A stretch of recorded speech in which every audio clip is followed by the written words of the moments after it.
자, 우리 서로 축복하겠는데요. 먼저 따라서 하겠습니다. 예수 부활, 나의 부활. 예수 부활, 나의 부활. 이제 짝꿍을 정하세요. 짝꿍을 축복합니다. 예수 부활, 너의 부활. 예수 부활, 너의 부활. 예수 부활, 우리의 부활. 예수 부활, 우리의 부활. 할렐루야. 네, 사랑하는 마지물이란 가족 여러분, 오늘은 그리스도인들에게 있어서 가장 기쁘고 가장 즐거운 날입니다. 지난 한 주간이 주님과 우리 모두에게 가장 고통스러운 시간이었다면 오늘은 가장 신바람 나는 날입니다. 왠지 아시죠? 우리 주님 예수 그리스도께서 죄와 사탄과 죽음의 권세를 깨뜨리고 부활하셨기 때문입니다. 할렐루야. 그렇습니다. 우리는 오늘 다시 한번 부활의 날을 맞이했습니다. 여기서 다시 한번이라는 말을 조심하십시오. 어제 특세 마지막 시간에 강조하고 또 강조했습니다. 이 날을 연례 행사로 여기는 것은 신앙이 아니다 말씀을 드렸습니다. 그렇습니다. 이 날은 생명의 날입니다. 이 날은 기적의 날입니다. 이 날은 진리의 날입니다.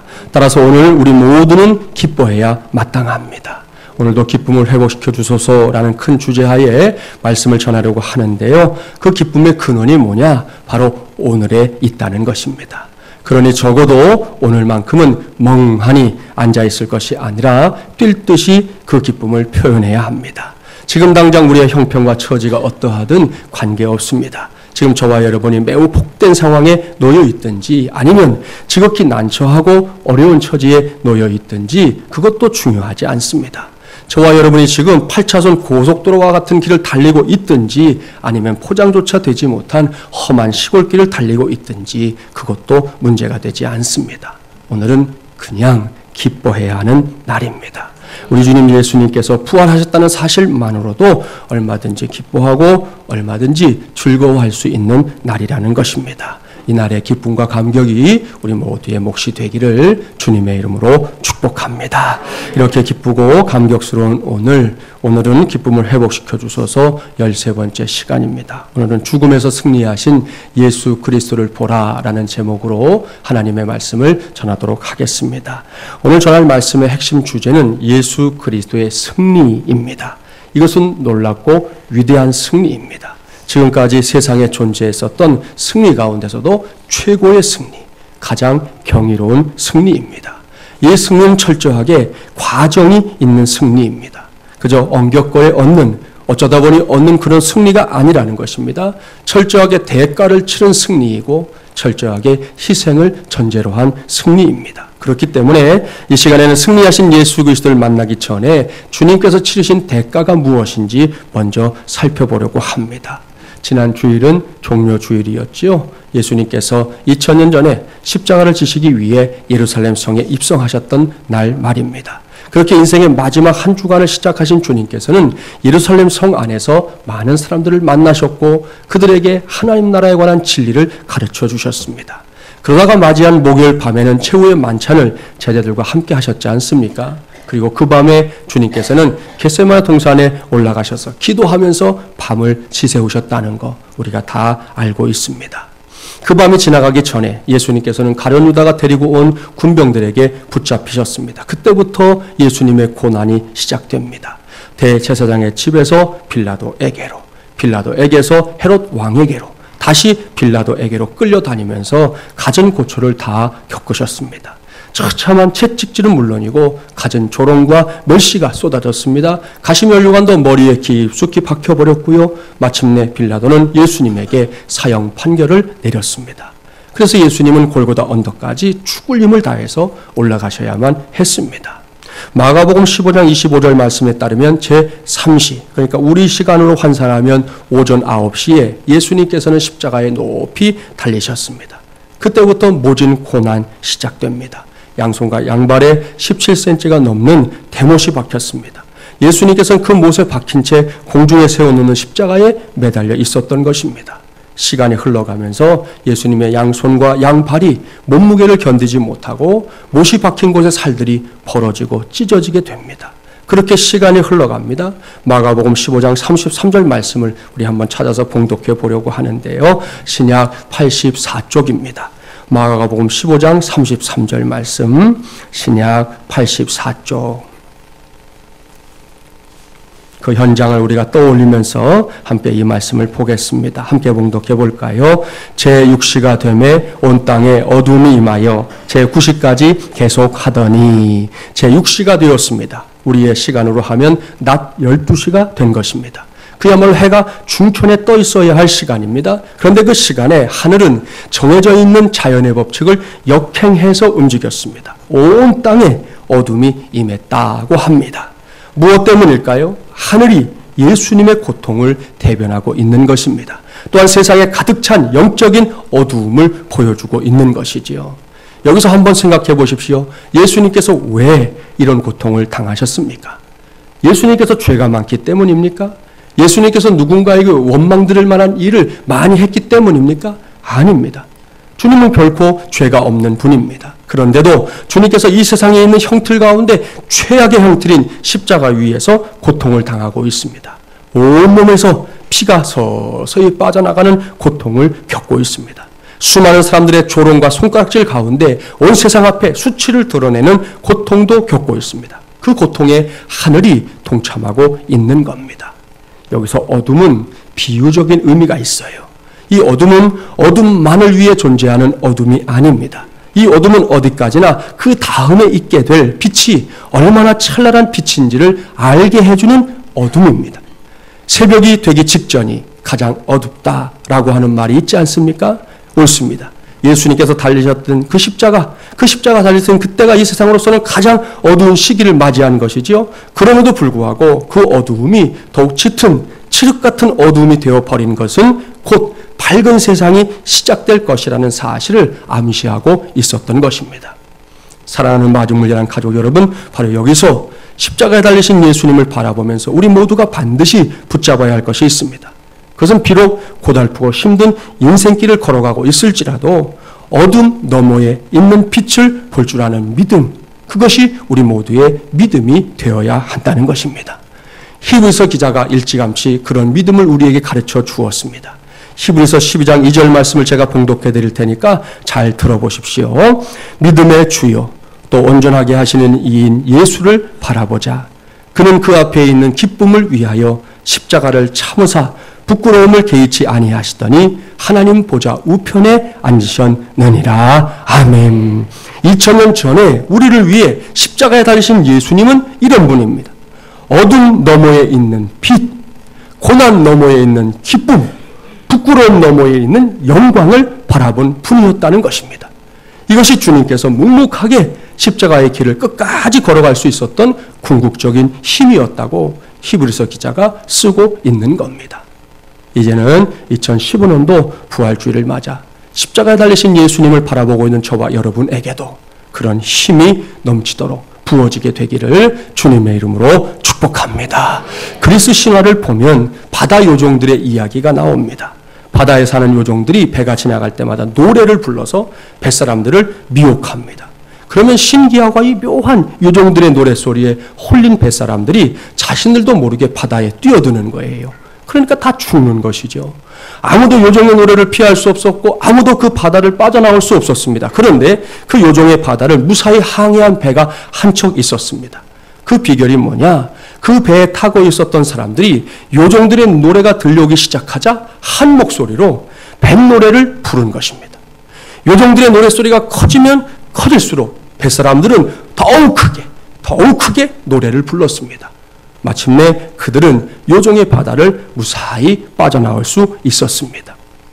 오늘날 우리가 믿음을 붙잡고 산다는 것은 이렇게 거센 바다를 항해하는 것과 똑같습니다. 그렇습니다. 저와 여러분이 그리스도인이 되었다고 하는 것 자체가 이미 새 팔을 거슬러 살아보겠다고 다짐한 것과 다를 바 없는 겁니다. 무엇보다 십자가를 지신 예수님께서 그러한 삶의 본을 우리 모두에게 보여주셨습니다. 그런 의미에서 그리스도인들은 요정의 노래소리에 귀를 막아버리는 사람들이 아닙니다. 그러한 소극적인 대처는 언젠가는 한계에 부딪히고 말 것이기 때문입니다. 그리스도인들은 어떤 사람들이냐? 더 크게 노래를 부르는 사람들입니다. 불의의 파도 앞에서 정의의 노래를 부르는 것입니다. 절망의 탄식 앞에서 소망의 노래를 부르는 사람들입니다. 그것도 크게, 그것도 힘차게, 저 세상 요정들의 노래 소리보다 더 우렁차게 부르는 사람들, 그들이 바로 그리스도인들인 줄 믿습니다. 할렐루야. 오늘부터 우리 예배를 마칠 때 부르는 파송의 노래가 살아계신 주로 바뀝니다. 부활의 계절을 맞이해서 한동안 이 찬송을 부를 텐데요. 잘하는 찬송이잖아요. 근데 잘하는 찬송이라고 해서, 익숙한 찬송이라고 해서 대면하게 부르지 마십시오. 대충 부르지 마십시오. 소리는 없이 입만 벌려보는 립싱크는 사절입니다. 우리 붕어 파트 있죠? 붕어 파트. 말은 안 하고 입만 움직이는 그런 거 하지 말자는 거지. 수많은 소리들이, 아니 요즘은 소음에 해당되는 소리들이 넘치는 세상 아닙니까? 이런 세상 속에서 이전보다 더 크게, 이전보다 더 힘차게, 이전보다 더 우렁차게 하나님을 찬송할 수 있는 저와 여러분이 되기를 바랍니다. 거기에 승리가 있을 줄 믿습니다. 마찬가지입니다. 여러분, 어둠을 이기는 것은 오직 빛뿐입니다. 이 세상이 존재한 이후 지금까지 어둠은요, 결코 빛을 이겨본 적이 없습니다. 단 한 번도 없습니다. 2000년 전 저 골고다 언덕에서 있었던 예수 그리스도의 십자가 사건 속에서 이러한 진리를 발견해내는 저와 여러분이 되기를 바랍니다. 이러한 사실을 전제하고 다시 십자가가 서 있는 곳으로 돌아가 볼까요? 펼쳐놓은 마가복음 15장 34절부터 36절까지의 말씀을 함께 봉독합니다. 34절부터 36절입니다. 제9시에 예수께서 크게 소리 지르시되 엘리 엘리 라마 사박다니 하시니, 이를 번역하면 나의 하나님 어찌하여 나를 버리셨나이까 하는 뜻이라. 곁에 섰던 자 중 어떤 이들이 듣고 이르되 보라 엘리야를 부른다 하고, 한 사람이 달려가서 해변에 신포도주를 적시어 갈대에 꿰어 마시게 하고 이르되 가만두라, 엘리야가 와서 그를 내려주나 보자 하더라. 예수님께서 십자가 위에서 남기신 7마디의 말씀을 우리가 가상 7언 그렇게 부르잖아요. 그 7언 가운데 제4언이 이 말씀에 있습니다. 엘리 엘리 라마 사박다니. 성경에 직접 번역해 주었죠. 나의 하나님 어찌하여 나를 버리셨나이까. 얼마나 처절한 절규입니까. 이것은 그야말로 말할 수 없는 고통 속에서 나오는 절규였습니다. 너무 힘들어서, 너무 아프고 너무 고통스러워서 외쳤던 외침이었다는 말씀이에요. 그 후에 예수님께서 십자가 위에서 남긴 마지막 말씀, 아버지여 나의 영혼을 아버지 손에 부탁하나이다. 이렇게 말씀하시고 예수님은 숨을 거두셨습니다. 그때 하늘도 울고요, 땅도 울었습니다. 예수님을 사랑하던 많은 사람들이 함께 울고 또 울었습니다. 그렇게 예수님은 돌아가셨습니다. 나를 위해, 너를 위해, 우리를 위해, 인류를 위해. 그렇게 예수님은 십자가 위에서 완전하게 돌아가셨습니다.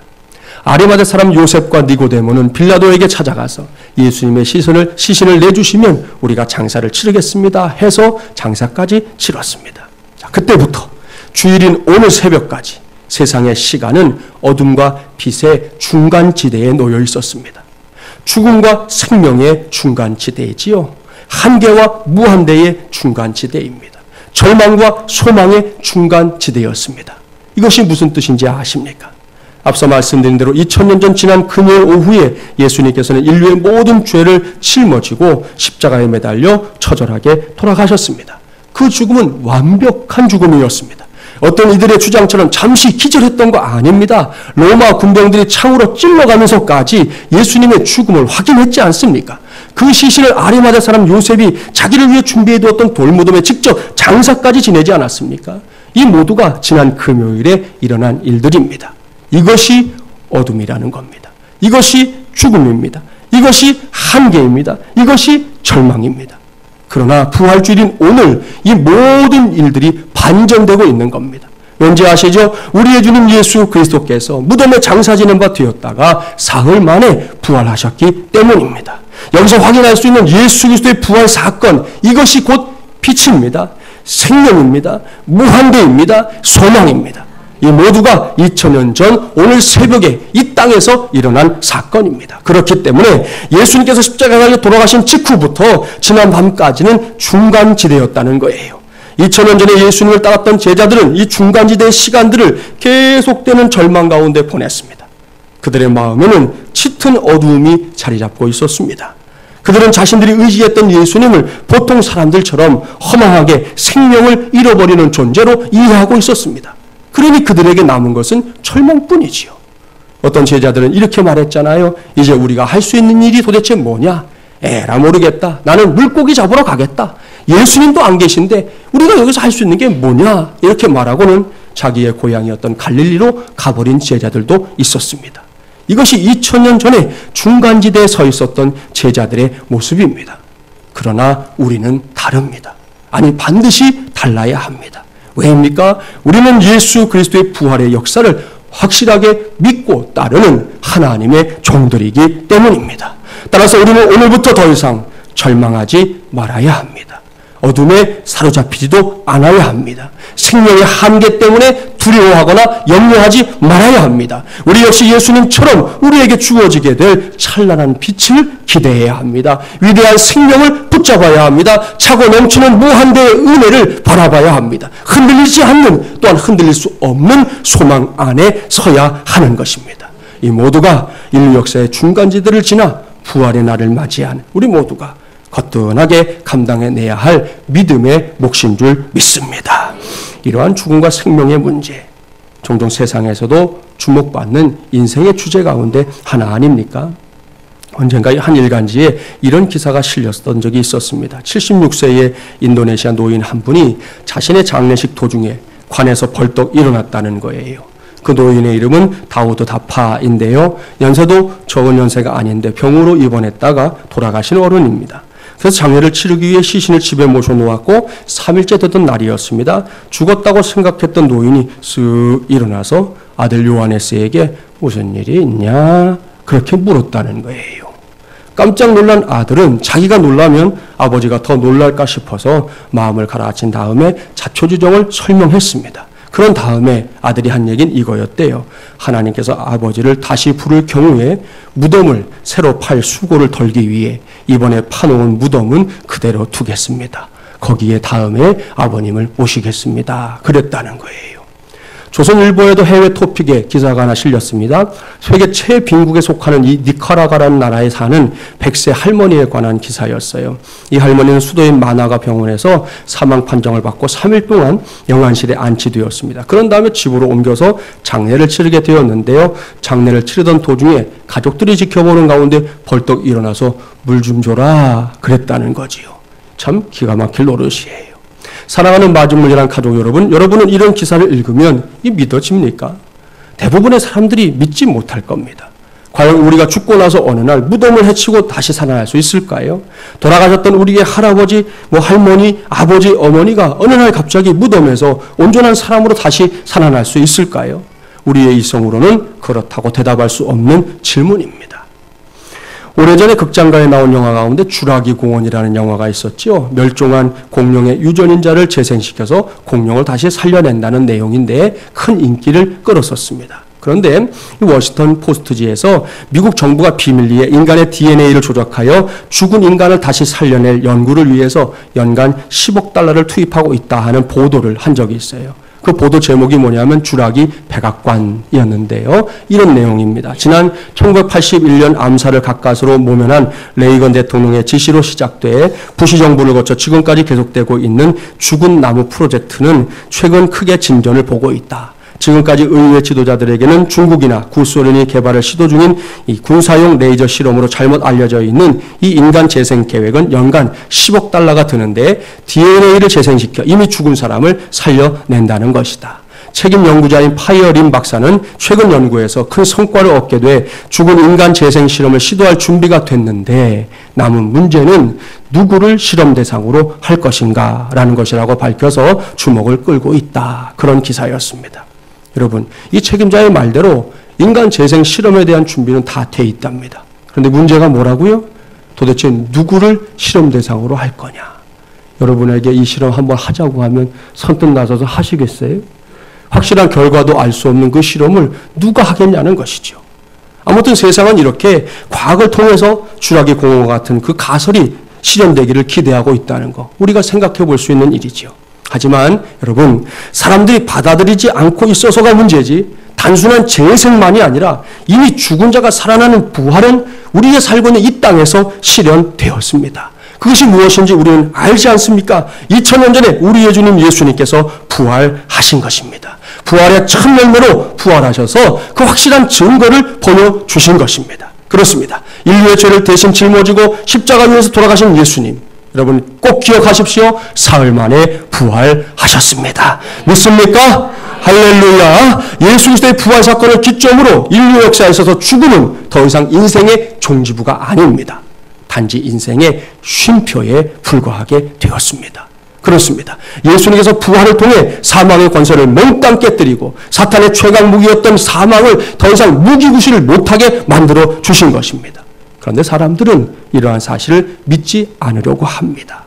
왠지 아시죠? 현대인의 머리를 지배하고 있는 사고 구조가 주로 비평의 원리, 유추의 원리, 인과의 원리로 가득 차 있기 때문이에요. 무슨 말입니까?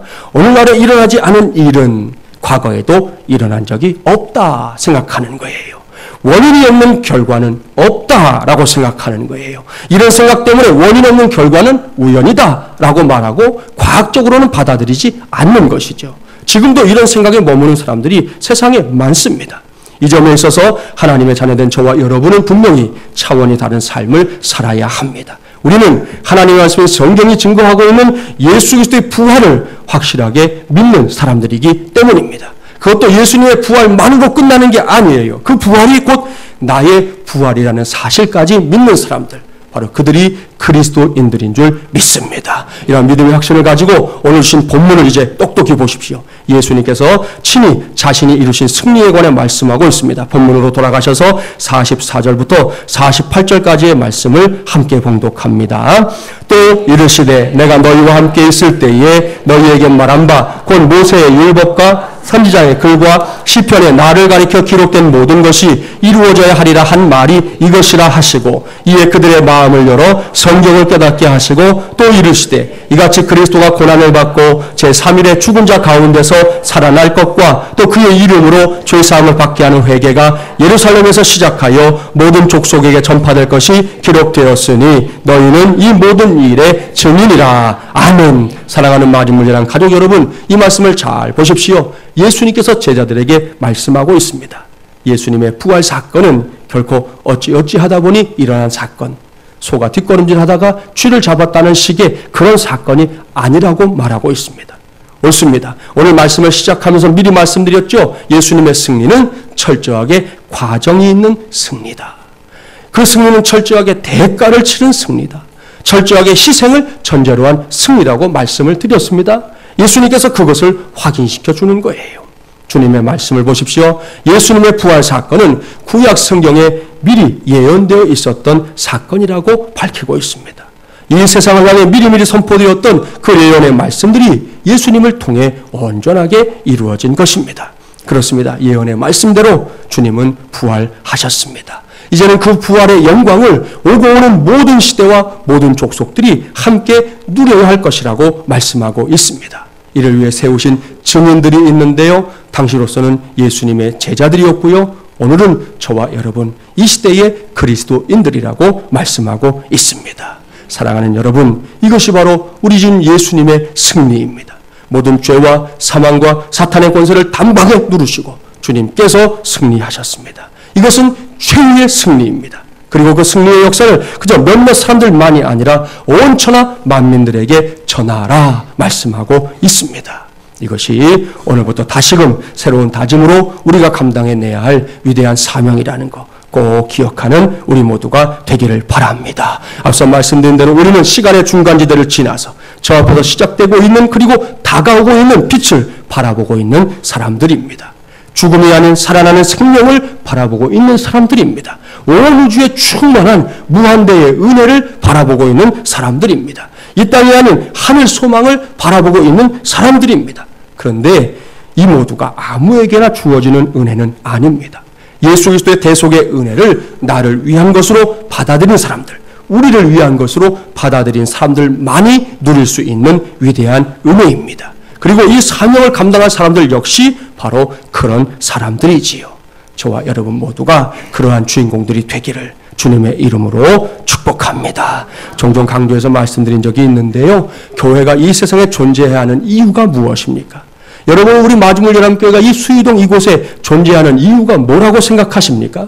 그저 우리끼리 신나고 우리끼리 서로 위로하고 도우라고 우리 교회가 존재하고 있는 것입니까? 아닙니다. 물론 교회 안에서 그런 일들이 일어나야지요. 왕성하게 일어나야지요. 하지만 거기에 머물면 안 됩니다. 우리 교회가 지금 이곳에 존재해야만 하는 분명한 이유가 있습니다. 그것은 생명 구원의 역사를 감당하기 위해서입니다.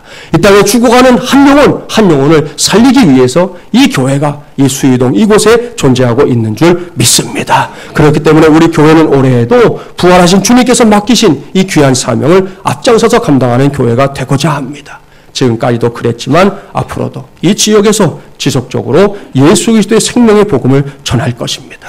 오늘 이 예배 후에 우리 부활절 전도 실시한다고 말씀을 드렸잖아요.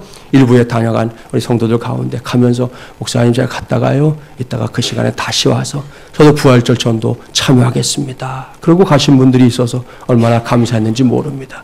오늘 또 청소년부 친구들이 이 길거리 공연을 할 거예요. 그동안 연습 많이 했는데 잘하나 이렇게 보시고 잘하거들랑 크게 축복의 박수도 해주시고 아이들의 공연이 이곳을 지나가는 사람들의 주목을 받고 그들에게 복음을 전하는 그런 통로가 될 수 있도록 함께 기도함으로 섬겨주시기를 바랍니다. 마중물 전도대도 매주 화요일마다 생명의 사역을 지속하고 있고요. 이런 사역들은 목회자나 또 선교사들 혹은 몇몇 사람들에게만 맡기는 사명이 아니라는 거 우리가 기억해야 할 것입니다. 누구든지 예수 그리스도의 십자가와 부활의 그 신앙을 가진 사람들은 이 사명의 주인공들이라는 거 꼭 기억하시고 우리 모두가 생명을 전하는 그 은혜에 동참하게 되기를 간절히 바랍니다. 그렇습니다. 이 일은 게을리할 수 없는 일입니다. 왜입니까? 주님께서, 그것도 부활하신 주님께서 우리에게 부활의 증인이 되어달라고 신신당부하셨기 때문입니다. 당부만 하신 것도 아닙니다. 이를 감당할 수 있도록 대책도 마련해 주셨어요. 본문 49절 말씀 함께 봉독해 볼까요? 49절입니다.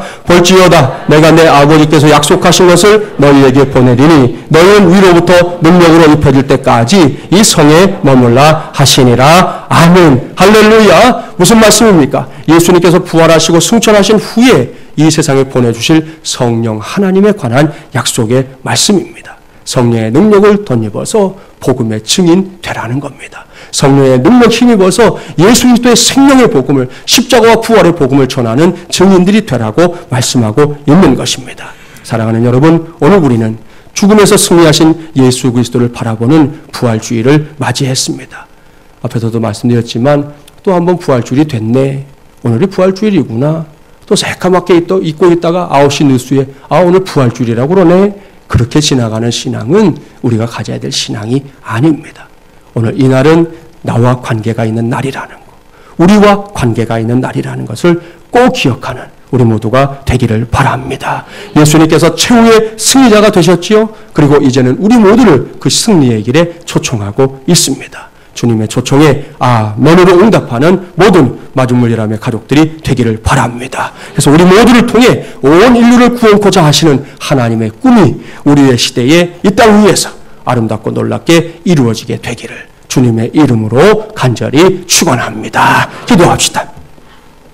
전능하시고 자비로우신 하나님 아버지, 오늘도 하나님의 은혜에 감사드립니다. 오늘은 부활 주일입니다. 우리 주님 예수 그리스도께서 2000년 전 십자가에 달려 그 모진 고통 가운데 돌아가시고 사흘 만에 부활하신 것을 기억하고 기념하는 부활 주일입니다. 하나님 아버지, 이것은 공상과학에 나오는 이야기가 아니라 이 땅에서 실제로 일어났던 역사적인 사실입니다. 그러하기 이날은 생명의 날입니다. 기적의 날입니다. 진리의 날입니다. 하나님 아버지, 우리 모두가 기억하게 하여 주시옵시고 이날에 주신 하늘의 신령한 기쁨이 우리의 삶을 가득 채울 수 있도록 역사하여 주시옵소서. 세상살이 하다 보면 우리는 기쁨을 잃어버립니다. 그러나 우리 주님 예수 그리스도의 그 부활이 우리에게 기쁨의 근거가 되게 하여 주시옵시고 어떤 상황에서도 어떤 여건 속에서도 주님 때문에 기뻐할 수 있는 우리 마중물 예람 가족들이 되게 하여 주시옵소서. 또한 당부하신 대로 부활의 증인 되기를 원합니다. 오늘 우리가 부활의 복음을 전하려고 합니다. 이 복음이 전해지는 곳곳마다 만나는 사람들에게마다 예수 그리스도의 생명의 역사들이 일어나게 하여 주시옵시고 우리 교회를 그와 같은 도구로 사용하여 주시옵소서. 주시옵소서. 오늘도 주님께 모든 걸 맡깁니다. 부활의 능력으로 성령의 역사하심으로 우리 성도들의 삶을 견고하게 하여 주시옵소서. 예수님의 이름으로 기도하옵나이다. 아멘. 찬송.